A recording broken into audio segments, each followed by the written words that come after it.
Welcome back to Focus on South Texas. For many families across Texas, grandparents or other family members are stepping in as caregivers to children. Texas Grandparents Raising Grandchildren works with these caregivers by providing resources, information, as well as support. Here to tell us more about this family support is Executive Director Mercedes Bristol and Operations Manager Beth Brown. Welcome back to the show. Thank you guys for joining us. Thank you. Happy New Year. Well, Mercedes, how many families has Grandparents Raising Grandchildren served in the San Antonio area, and what makes this family dynamic different? Well, I'm going to go ahead and change it a little bit. We have served over 1,300 families just in last year. So grandfamilies come because they don't know where else to turn. What makes them different is that we're not prepared to be raising grandchildren. So when you're having a family, you're getting prepared to have children.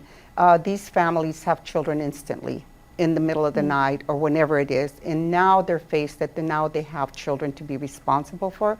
So it makes it a difference. So that's the main difference between our traditional families and now grandparents and kinship caregivers.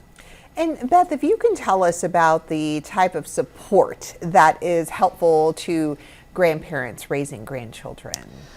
You know, sometimes each situation is different. So we are trained, our staff is trained to answer those questions from our grandparents.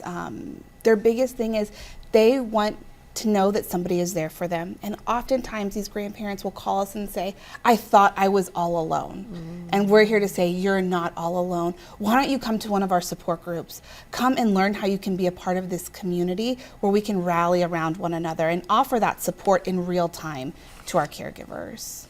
And Mercedes, tell us about the upcoming support group. I love this, and that's going to focus on the 5 love languages. How can viewers join in on this conversation? Well, they can call us. They can go on our website and look for the phone number, and also call us and learn to see where the support groups are. So we have like 13 support groups in San Antonio. So they can go to our support group page and learn to see which one is closest to them, and they're all going to be the same 5 love languages. So it's very important because once they connect and once they know what their children's love language is, they can actually express themselves better. They have a better relationship with them. For example, my grandson's a touchy-feely child. So learning that that's his love language, then I can just go and just touch him and he feels that love. My 17-year-old, she's more verbal. So I can have to reassure her more verbally that we're connected, that, you know, I love her. So it's just learning what each child does, so then we know how to express that love to them. Got it, because, you know, I mean, obviously every child is different. And Beth, I understand another way grandparents and grandchildren are bonding is with horses. I love this. I recently had the opportunity to showcase this. So tell us about how equine therapy is helping grandparents and their grandchildren. Absolutely. So when these families have the opportunity to come and work with the horses, work with our trained therapists, they are really getting to connect with one another. They're strengthening that family bond with the grandparent and the grandchild, because oftentimes there's a generational gap between the head of the household and the kids, right? And so we're creating the space, and then we're providing that equine therapy. And so the horse is just something different. The horse can really pick up the feelings in the room and can sense when there's tension, when there's joy, when there's stress. And so it's a real-time kind of indicator to what's happening within the family. And they learn how to cope with that. They learn how to manage that. And it really has been a win for our families. And the stability and the strengthening and the resources and the tools that the kids and the grandparents have gained from these programs, it's been incredible. And I know that, you know, with some of these grandparents as well and grandchildren, through this therapy, they have uncovered things that, you know, they may not have uncovered about their grandchild. Absolutely. And we're so glad that we have the space to do that. And we're incredibly thankful to our partners, the City of San Antonio, the Bexar County, through Projects Heart Gallery and the San Antonio Area Foundation for supporting this work. Without their support, we would not be able to make any of this happen and provide that stability and those critical resources for our families. And Mercedes, the Healthy Grand Families Conference is happening in April, right around the corner, a few months away. So tell us about this conference and why is it important for families to actually attend this event? Well, this event is geared specifically for our population, for the senior population.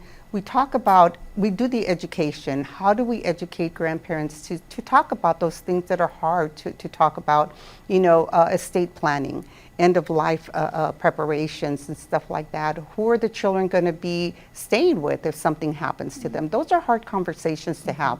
So we bring in speakers to educate our grandfamilies, and also, what colleges are available. Educate them on how you prepared for the child to go to college, and bringing education. Are you, a lot of grandparents have children that have special needs. So teaching them, educating them again on special needs programs that are available to help them be able to cope and give them the tools, like Beth says, to be able to be successful. And Beth, I know that, sometimes grandparents who may not feel that there is support out there, I know that's why you guys are there. For grandparents that are interested in, getting that support, getting that help, what is the best way for them to do that? There's several ways they can do it, but I think the best way to get connected with us is to go on our website, www.txgrg.com, and we have a Contact Us button. There you can fill out a form. You can do it at any time of day. I know sometimes our grandparents are up during the night scrolling, just trying to find something to offer support to their family. You can send that form at any time. It comes to me, I look over it, and I get it exactly where it needs to go. I love that. And for viewers who want to stay up to date on what grandparents raising grandchildren are doing, or if they also want to offer support, like if they want to, they may say, I don't need the services, but I want to help this organization. How do they go about doing that? Great. On our website, we do have information on how to volunteer with the organization and to get involved that way. But a great way to see real-time updates is our Facebook page. Stay connected with us there. Stay connected with us on Instagram. And if someone's going, I don't have either of those platforms, all of our social media posts actually populate to the homepage of our website. So you can go and see our most recent posts right there on our homepage. I love that. And Mercedes, before we go, what advice would you have for grandparents that are raising their grandchildren? I know some days may be a little harder than others, like with anybody. What advice would you give them? I think the best advice is that they shouldn't be alone and internalize what they're going through. Those bad days are the days that they need to go and seek other people. And so we tend to be drawn in because, first of all, we're ashamed. We're there's a lot of feelings with taking over the grandchildren. So don't stay in your head. Like, really go and seek the help. Look for people that are in the same arena that you are in, and that's why we created the support groups. Reach out to us, connect with somebody else, talk to somebody, because a lot of times you'll find the resources you need or the encouragement just by talking to another grandparent. All right, I love that. Well, Mercedes, Beth, thank you so much for being on the show. Thank you for having us. Thank you.